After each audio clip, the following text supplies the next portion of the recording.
안녕하세요. 반갑습니다. 주간경제 라이브 오늘도 돌아왔습니다. 제 옆에는 방금 전에 도착한 머니투데이 방송 박민영 앵커 나와 있습니다. 어서 오십시오. 안녕하세요. 안녕하세요. 그래도 역시 프로라 다르죠? 방금 전까지 헐떡헐떡하고 있었는데 여기까지 네. 스위치 있다. 프로네요, 프로. 그럼요. 시간 맞춰 와주신 분들 너무나도 감사드리고요. 이번 한 주 동안에 너무 고생 많으셨습니다. 야, 양님, 진원님 오셨다. 지난주에 우리가 참 버라이어티 하다고 얘기를 했었는데 야, 이번 주도 정말 어떻게 일주일이 갔나 싶을 정도로 만만치 않은. 요즘에 그 변동 그 레인지가 확 커진 느낌도 많이 들고 또 안 가는 종목들은 기가 막히게 안 가더라.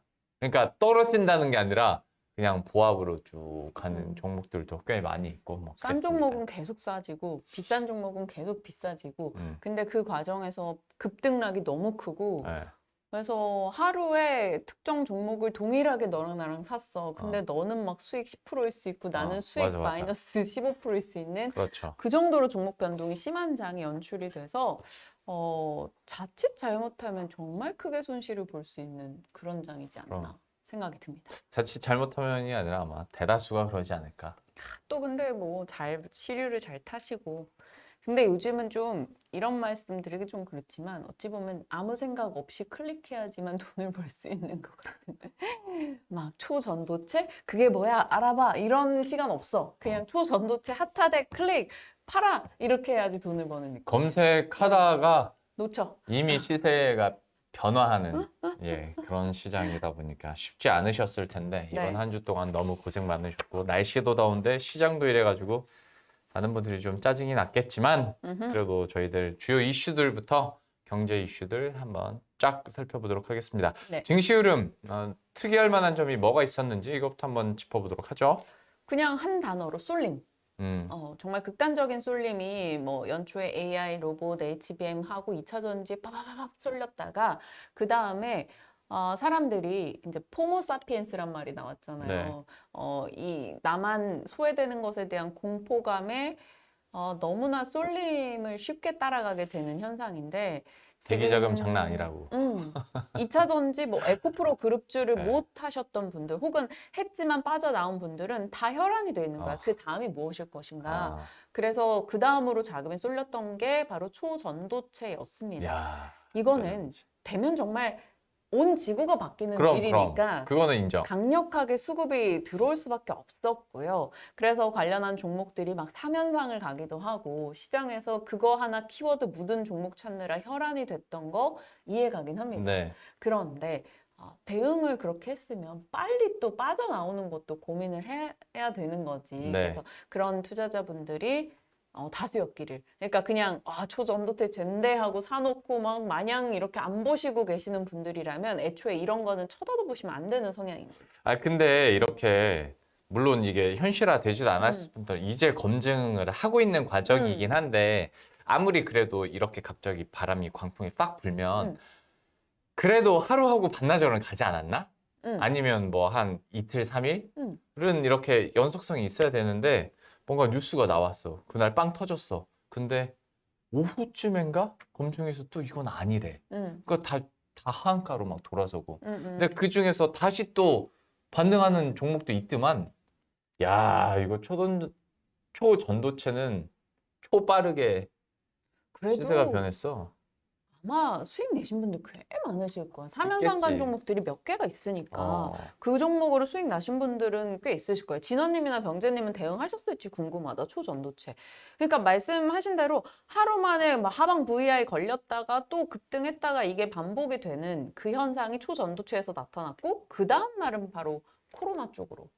그래서 진단 키트부터 해서 치료제, 뭐 음압병동 우리 해서 다시 마스크 씁니까? 관련한 종목 써야 될 것 같아요. 저도 요즘에 많이 쓰더라, 다시. 써야 될 것 같더라고. 그러니까 주변에 좀 멀쩡하신 분들 컨디션이 계속 좀 플랫하신 분들 있잖아. 네네. 그런 분들은 다 마스크를 계속 쓰고 계시는 분들이기는 해요. 그리고 그런 분들은 아이가 없어요. 아이가 있는 집은 어린이집에서 도니까 부모가 계속 걸리는 현상이 나오더라고. 초전도로 움직이는 초전도체만 맞습니다. 정말 이런 저항이 없어. 맞아. 시장에 저항이 없어. 고민을 하는 그 저항이 없어. 맞아. 극단의 쏠림을 보여주고 있다라는 게 최근 시장의 특징이 될 것 같고 그나마 조금 오늘은 여기저기 이렇게 온기가 좀 음. 퍼지면서 약간 좀 정상화되고 있는 느낌도 살짝 나오기도 합니다. 경제님 안 하신대요. 경제님 주중으로. 많이 하신대요. 그리고 이번 주 중에 가장 주 중반으로 핫했던 키워드 중에 하나는 피치의 신용등급. 미국의 미국의 신용등급 신용등급을 하향 조정했다라는 거였습니다. 그게 한 하루 이틀 한국 뭐 글로벌장에 꽤나 큰 영향을 줬었었는데, 나 그러면 이거 본격적으로 얘기하기 전에 그거 하나만 좀 답을 해줘요. 네, 내가 시장에 대한 민감도가 예전 방송할 때보다 떨어져서 그런 건지 아니면 실제 시장 분위기나 뭐 평가들이 그렇게 나오는 건지 모르겠는데 그 판단이 안 돼서 물어보는 거예요. 저도 몰라요. 미국의 신용등급이 이렇게 강등됐다고 하면 아 이제 뭔가 또 큰일 날 뭔가가 있나 보다. 경제가 진짜 고꾸라치나. 음. 미국이 힘들다고? 그러면 다른 개발도상국들은 어쩌라는 거야. 막 이런 느낌이 올 수가 있잖아요. 근데 나 그냥 속보 보고 하고 다시 창 닫았거든. 막 그렇게 큰 위기감으로 안 온다 이거지. 아니, 지표들이 이렇게 잘 나오는데? 약간 그랬거든요. 실제로는 좀 어떻습니까? 크게 다뤄야 되는 이슈였는데 초반에는 다 그런 분위기였어요. 이번에는 그렇지 않을 거야. 이번에는 뭐 왜냐하면 사실 일단 빅테크가 워낙 잘 나오기도 하고 지금 코로나 기조에서 경기 선행지수 반등하는 국면이기도 하고 또 피치가 이미 예고했던 거기도 하고 이래서 다들 그냥 그 정도 생각을 했는데 그래도 큰 결정이었던 거죠. 이제 하루 이틀 정도의 반응을 보면. 그런데 시장에서는 단기 정도로만 해석을 했고 뭐 굳이 그 그리고 그날 롱팀장이 국내 증시는 올랐어. 롱팀장이 그냥 그 민감도가 떨어져서 그런 건 아닌 것 같습니다. 뜨뜻미지근 전체적으로 맞아요. 저 표현이 맞는 것 같아요. 2011년도에 이런 그때 S&P가 미국의 신용등급을 하향했을 때는 주변 상황이 너무 안 좋았어요. 유럽 재정위기, 동일본 대지진 뭐 이런 상황이 있었고 그때 당시에서는 무디스, S&P 그리고 피치까지 다 이 미국의 부채 한도 협상 문제에 대해서 지적을 한 상황이었고 그때는 그리고 특정한 이슈가 있었잖아요. 네. 그러고 이번에는 뭐야 피치 왜 이래 갑자기 뜬금없이 약간 이 그치, 느낌이 그렇지. 조금 강했던 거야. 맞아. 그리고 피치는 신용평가사 3대 중에서 좀 막내급이야 사이즈로 보면. 그러니까 무디스랑 S&P. 무디스랑 S&P가 쟤네를 따라하지 않는 이상은 추종하지 않는 이상은인데 추종 가능성이 낮았었고 지금은 아까 말씀드린 대로 경기 선행지수 올라오고 있었고 코로나 이후에 좀 회복하는 국면이었기 때문에 이번 영향도는 좀 낮을 거다라는 게 대다수의 좀 시각이었습니다. 왜 떨어뜨린 거예요, 그러면? 진짜 재정 적자 때문에 그런 거. 일단은 재정 적자 증가하고 몰라. 정부 부채 늘고 거버넌스 약화 뭐 이런 것들을 꼽았는데 사실 이거 뭐 모르던 거 아니었고 그러니까 하루 이틀 일도 아니고 새삼스럽게. 그래서 모든 약간 제닛 옐런도 그랬고 다른 진짜 기관들 측에서도 약간 발작 버튼 눌리듯이 뭐라는 거야 이제 약간 이런 느낌의 반응이었다 보니까 그리고 어찌됐건 기축통화이기도 하고 그렇죠. 근데 이제 약간 제가 이제 직장으로 옮기면서 든 관점의 차이일 수도 있는데 이렇게 되다 보니까 그냥 닫긴 했는데 한편으로 이제 동시에 걱정되는 게 근데 채권 금리는 변동성이 좀 있겠다라는 생각을 많이 했었거든요. 그러네요. 네. 채권의 강자. 채권의 강자. 우리자산운용 입장에서는 채권 금리의 변동폭이 우리한테는 좀 크거든. 그러다 보니까 실제로 좀 그렇게 움직이기도 했고.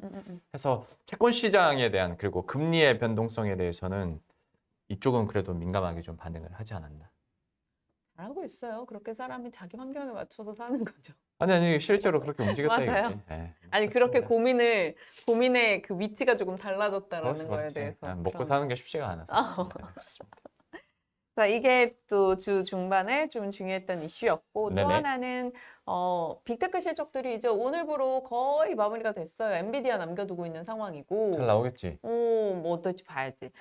근데 여기서 좀 특징적인 게 아마존 이런 오늘 실적 나온 거 보면 컨콜에서 AI를 계속 얘기했어. 그러니까 지난 분기랑 똑같아. 이번에도 모든 기업들이 우리는 AI를 뭘 할 거고 투자를 할 거고 이런 얘기를 계속 하고 있다라는 점. 그러니까 AI에 대한 지속성은 좀 연결이 될 것 같고 네. 또 하나가 애플 실적에서 아이폰이 좀 예상보다 부진했다. 아이폰 쪽 분야가. 그래가지고 오늘 LG 이노텍 이런 종목이 생각보다 조금 더 빠지고 있더라고요. 왜 부진했을까?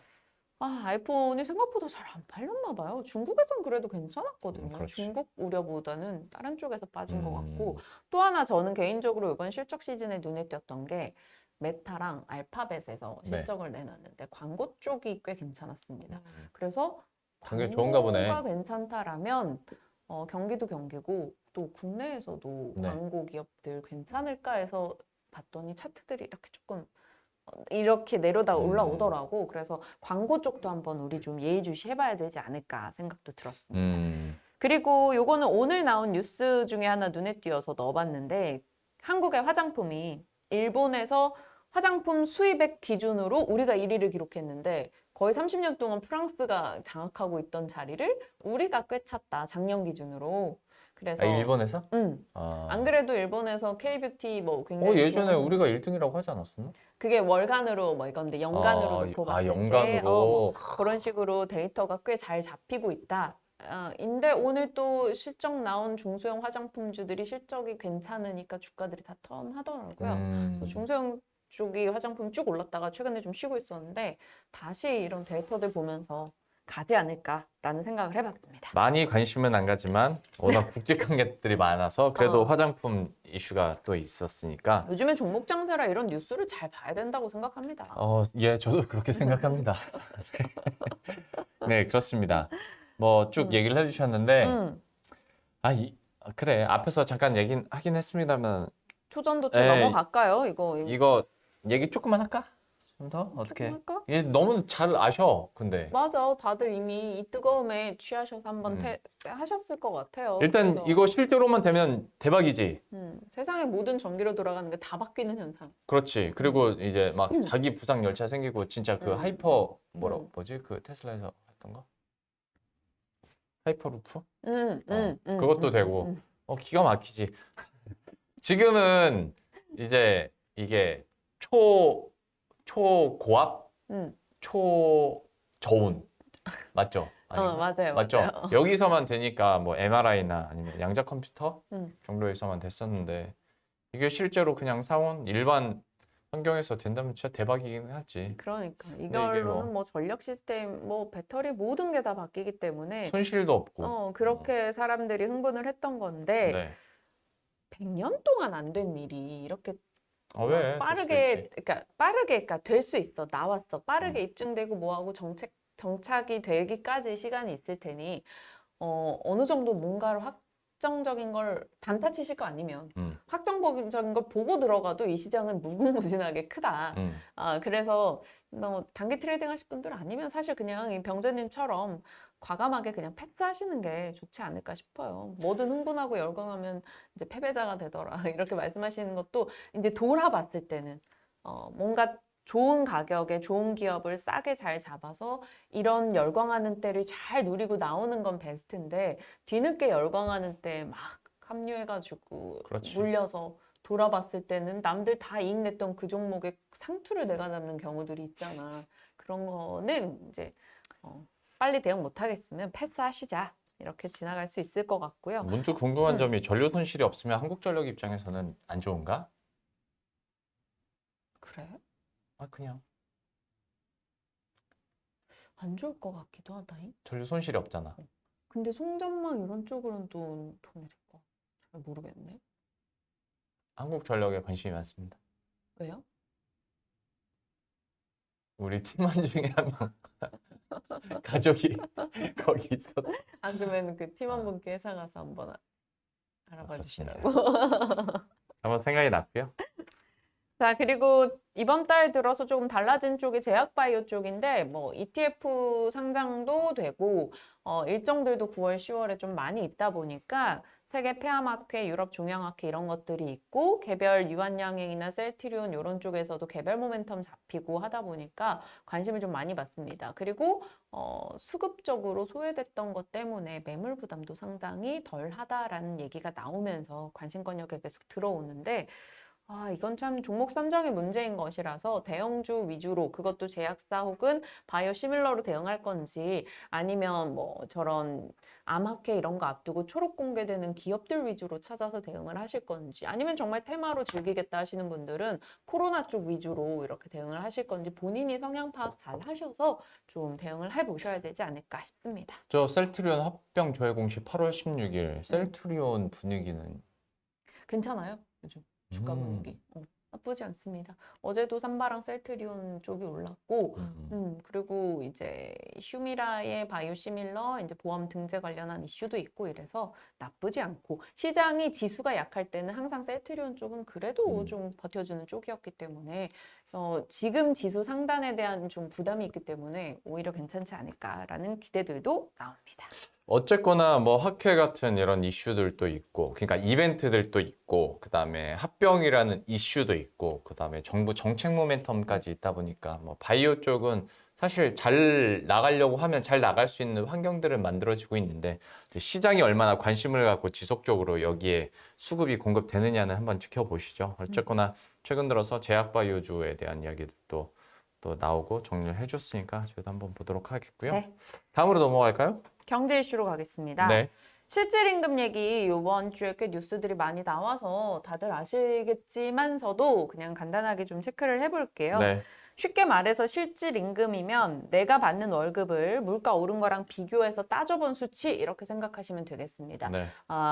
월급이 3% 올랐는데 물가가 5% 올랐다면 사실 실질 임금은 줄어든 게 되겠죠. 지난 3년, 4년간의 우리네들의 삶이죠. 그렇죠. 그런 좀 명확하게 다가오네요. 명목 임금이 안 오른 게 아닌데 물가가 더 크게 올랐기 때문에 이 실질 임금이 줄어들고 있습니다. 실질 임금이 한 10달 정도 계속 줄어들다가 2월에 반짝 상승을 했다가 다시 또 석 달째 줄어들고 있어요. 그래서 1월부터 5월까지 누계 기준으로 월 평균 실질 임금이 작년보다 1.7% 사상 처음으로 이렇게 누계로 봤을 때 줄어들었다라고 합니다. 우리나라 전체 근로자의 1인당 월 평균 임금이 370만 3천 원인데 이게 작년보다 한 11만 원 정도 증가했다고 해요. 야, 근데 생각보다 높다. 월 평균인데. 근데 먹고 쓰고 입는 모든 제품의 가격이 올라서 뭐 이 그렇긴 11만 원 한데. 정도 늘었다고 하더라도 월급은 줄어든 게 되죠. 약간 뭐 똑같은 돈 받아도 이제 살 수 있는 물건의 양이 줄어드는 거나 마찬가지입니다. 그러니까 살림살이가 조금 팍팍해지기도 하고 대표적으로 요즘에 이런 실질임금 분야에서 좀 생각나는 직업군이 공무원인데 네. 지금 공무원 증후군이 나온다 이런 얘기가 등장을 할 만큼 왜요? 물가가 3.3% 정도 요즘 오르잖아요. 네. 그런데 임금 인상률이 공무원 쪽이 수년째 1% 전후야. 0.9% 혹은 1.4, 1.9. 그러니까 사실상 임금이 줄어든 셈이지. 근데 MZ 세대들 중심으로 그러다 보니까 퇴사자가 늘어나고 있는 거야. 공무원을 그만두는. 그러면 남겨진 사람에게 업무가 또 가중되는 현상이 벌어지면서 이 공무원 직군에 대한 회의감이 굉장히 크다라고 하더라고. 그래서 내 친구도 하나 공무원이 있는데 진지하게 퇴사에 대해서 고민을 하는 거야. 아니, 몇 년씩 시험 준비해가지고 어렵게 그래. 공무원 되는 거잖아요. 근데 실제로 그걸 포기할 정도로 요즘에 이쪽 사정이 좀 안 좋다 보니까 실제로 MZ세대들은 퇴사자들이 많다고 맞아요. 하더라고요. 근데 이런 안타깝네. 게 사실 물가가 이렇게 가파르게 올라가고 있는 것에 영향을 받는 게 우리만이 아니잖아요. 일본도 옆에 굉장히 심한데 일본도 실질임금이 14개월째 계속해서 떨어지고 있는 추세라고 합니다. 거기는 이제 인플레 압력까지 이제 더 생기기 맞아요. 시작했으니까. 걔네는 YCC 때문에 안 그래도 물가 압력이 있기 때문에 그리고 호주 같은 뭐 다른 국가들도 마찬가지인데 요즘에 특징적으로 호주에서는 투잡 쪽이 늘었대요. 그래서 작년 대비 10%. 1년 사이 식료품 가격이 10% 정도 올라갈 정도이니까 다른 데도 다 오르지. 그러니까 생활비 감당이 안 되는 거야. 진짜 투잡해야 되나 보다. 그러니까. 오기 전에 응. 저기 우리 팀원이랑 그 얘기 했거든요. 팀원 옆집에 사는 그 아저씨가 우리 나이 또래인데 응. 그 제2금융권에 다니시는 거야. 응. 근데 주말에 또 택배를 하신다네. 특히나 약간 코인 투자나 뭐 주택 투자 많이 하셨던 분들 있잖아. 그런 분들 같은 경우는 자금이 이자 부담 때문에? 좀 더 힘겹고 묶여 있는 분들도 너무 많아서 투잡해야 돼. 그러니까 호주도 마찬가지라는 거야. 금리 오르면서 주담대 부담도 있고 하니까. 그리고 우루과이도 이제 사람들이 안 그래도 자국의 물가 부담을 느끼던 찰나에 옆에 아르헨티나가 그때 말했지만 화폐 가치가 완전 폭락했잖아요. 네. 그러니까 국경을 넘어서 쇼핑을 해갖고 오는 게 훨씬 자기들한테 이득인 거야. 그래가지고 요즘 우루과이에서 자꾸 국경을 넘어가고 있대. 그래서 문제는 우루과이 국경 인근에 있는 그 상권이 다 죽었다는 거야. 올해만 한 200개 가까이가 문을 닫았다라는 뉴스 보도도 봤었고. 이런 압박이 당분간 좀 지속될 것으로 보는 게 이상기후가 많았잖아요. 네. 폭염, 폭우, 그러면 농축수산물 가격이 다 올라가게 됩니다. 그렇죠. 거기다가 요즘에 유가가 또 배럴당 82달러 선까지 그렇죠. 5개월째 올라와 있는 상황이고 그럼 모든 이제 산업재부터 해서 제조업 분야 가격 다 오르고 비행기 표 가격도 오르고 뭐 다 오르는 거지 그냥. 거기다 휴가 시즌, 어. 그러면 숙박비부터 해서 다 올라가 있는 이제 백해플레이션 상황이고 또 하나 이제 우리는 10월부터 우유값도 올라. 그럼 우유값 오르면 내 커피값도 올라, 아이스크림값도 올라, 막 줄줄이 가공식품들. 올라가는 것들이 올라가고 유제품들 다 오르는구나. 아, 이거 생각보다 사는 게 쉽지 않다. 그런 생각을 좀 하고 있습니다. 근데 이제 다음 연봉 협상이 여러분들 만약에 되게 된다면 우유 가격이 올랐으니 제 평균 연봉을 올려주십시오. 라고 해야겠다. 그러면 네 나가세요. 그러겠지. 나가세요. 그러고. 야 진짜 다 오르네. 그 이상 기후 때문에 저의 연봉을 올려주십시오. 그럼 뭐 이런 거 들고 와서 브리핑 한번 해야겠다. 그럼 나가세요. 음. 근데 이게 진짜 현실이니까. 근데 오늘 또 속보가 있었잖아요. 내년도 적용 최저임금 시간급 9,860원으로 역대 끝에서 두 번째 낮은 인상률을 기록했습니다. 2.5%. 근데 이게 또 산업계와 노동계 모두 다 만족 못하는 그 이제 결정인 거지. 뭐 그건 언제나 그렇겠지만, 그랬지 뭐. 그래가지고 오늘도 요거 속보 있습니다. 요거에 대해서 더 오늘 코멘트하는 나왔어요? 것은 오늘 아까 속보 뜨던데요. 나왜 요거는 뭐 어떻게 될 거다라는 그 추정의 얘기는 아. 계속 있었는데 오늘 이제 확정 속보가 그래요? 떴습니다. 확정로 씨가 네. 오늘 났구나. 진원님도 물가 부담 멈추질 않아요. 그렇죠. 애랑 그냥 시장 가서 돈가스 하나 사 먹고 오자 했는데 하면 25,000원 막 이렇게 쓰고 오는 거야. 돈가스 먹고 뭐 잔치국수 시켜 먹고 이렇게 하다 보면 그래 맞아. 여러분 요즘에 저도 몰랐다가 우리 팀원이 얘기해줘가지고 탕후루가 다시 유행이랍니다. 근데 그 얘기를 듣고 딱 우리 동네를 봤는데 탕후루 가게가 생긴 거야. 그래서 와이프랑 애도 그 먹고 싶다고 하길래 그래 먹어라 해서 카드를 줬지. 몇 분 후에 이제 카드를 쓰면 문자가 오잖아요. 13,000원이 결제가 된 거야. 탕후루 몇 개를 샀는데? 4개를 샀는데 아니 난 탕후루를 한 번도 먹어본 적이 없어가지고 이렇게 비싼 줄도 몰랐어. 그냥 한 5, 6천 원 쓰고 오겠지 했는데 야, 탕후루도 그렇게 비싸더라. 그거는 더 비싸질 수 있어. 그냥 왠지 알아? 과일에다가 설탕만 묻힌 건데 이렇게 비쌉니까?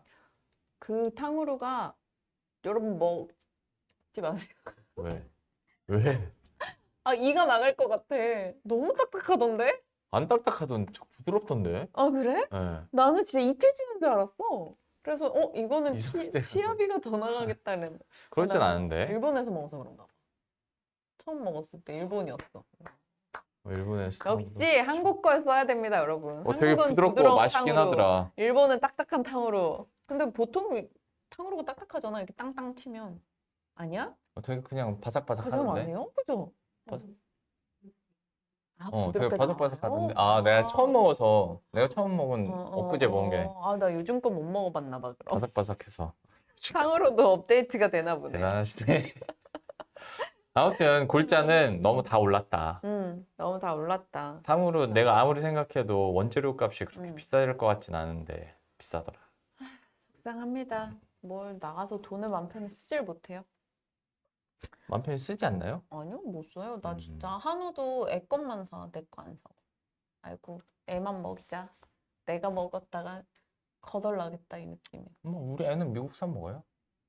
너무 연이도 왔다 갔다 해요. 세일하는 날. 한우 너무 비싸. 우리나라에서 한우가 제일 비싸. 우리나라에서 한식이 제일 비싸고. 한우가 맞아, 제일 비싸. 맞아. 그렇습니다. 자, 다음 생활 경제는 폭염 관련한 경제 이야기입니다. 너무 덥죠? 너무 덥죠? 진짜 너무너무 더워서 저는 더위를 안 타는데도 밖에 나갔는데 땀이 나더라고요. 저 진짜 땀이 안 나는 체질이거든요. 근데 제가 땀 날 정도면 땀 잘 나는 분들은 정말 덥겠다라고 느껴지는 요즘입니다. 더운 것도 더운 건데 습해. 습하고 비도 갑자기 오고 이러니까 뭐 기후 스트레스가 좀 있고요. 미국의 한 기상학자가 현재 기온이 12만 5천 년 만에 최고 기온이라고 얘기를 하기도 했었습니다. 엄청나죠? 12만 그런 5천 년 시대를 쓴 우리가 것처럼. 살아가고 있습니다.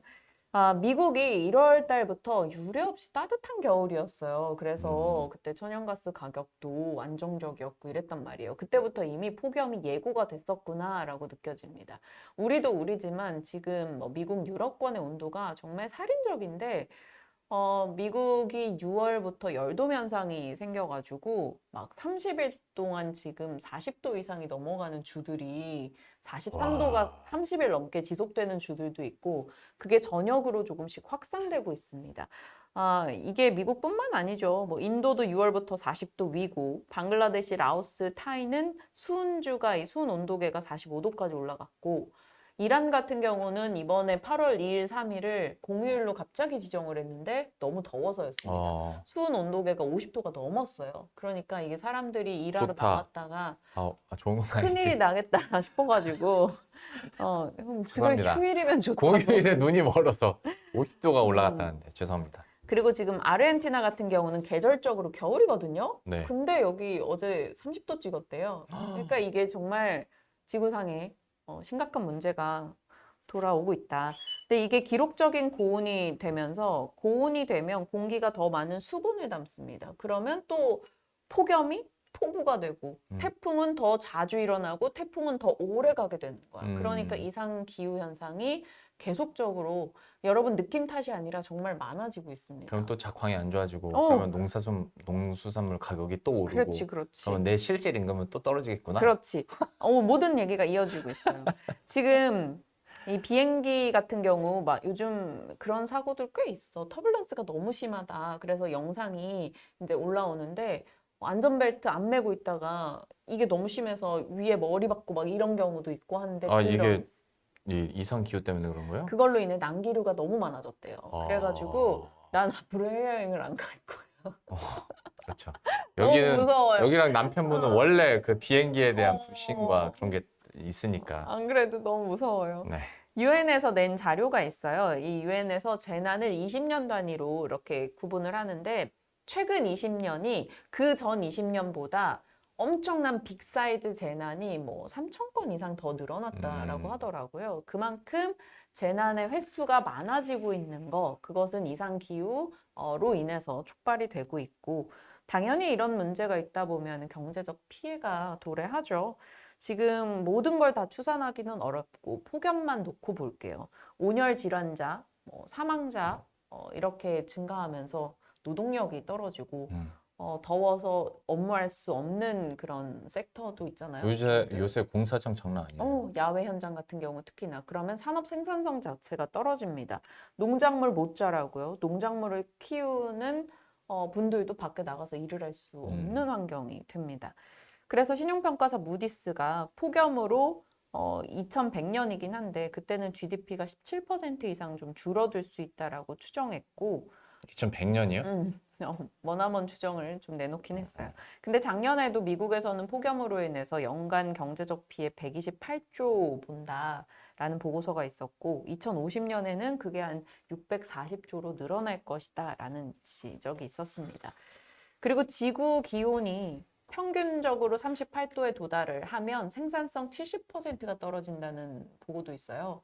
그러니까 지금 평균적인 38도 생각보다 이거 금방 가지 않을까 이런 생각도 들어. 막 지금 우리만 해도 38도 하니까 여름에. 특히나 이제 영향받는 섹터가 어디일까 하면 딱 야외 말씀하셨잖아요. 농작물, 뭐 건설 현장 이랬는데 이 정도로 고온이면 거의 모든 섹터가 영향을 받는다라고 볼 수 있고요. 최근에 외신에서 폭염, 미국이 너무 뜨겁다 보니까 폭염으로 인한 뭐 여러 가지 언론 뉴스가 굉장히 많았어요. 거기서 좀 눈에 띄는 몇 가지 디테일한 것들을 가져왔는데 패스트푸드점에서 더위로 퇴사하는 분들이 그렇게 늘고 있대요.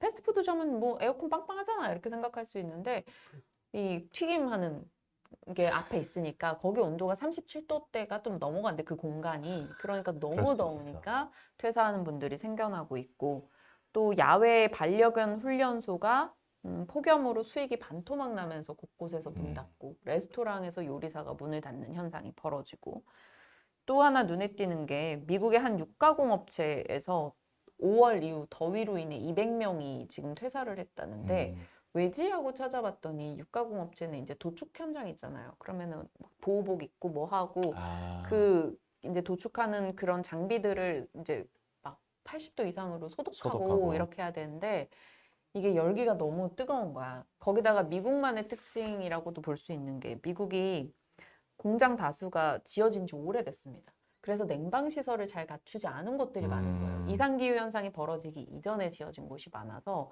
최근에는 그런 문제로 굉장히 이제 공장들이 이제서야 에어컨을 설치한다던가 아니면 노동자들이 파업을 한다던가 이런 현상이 꽤 많다라고 하더라고요. 그래서 그런 뉴스들 많이 잡히고 있습니다.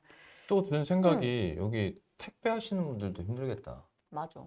그래서 이번에 아마존에서도 지금 언제 됐지? 6월부터인가 파업을 계속 하고 있는데 40도 넘는 경우에도 하루 400건의 배송 업무. 특히 미국은 이제 넓고 주택가도 많고 이러니까 사실 햇볕을 그냥 때려 맞는 그렇지. 거잖아. 그래서 배송하시는 분들이 정말 어렵긴 하겠다라는 생각입니다.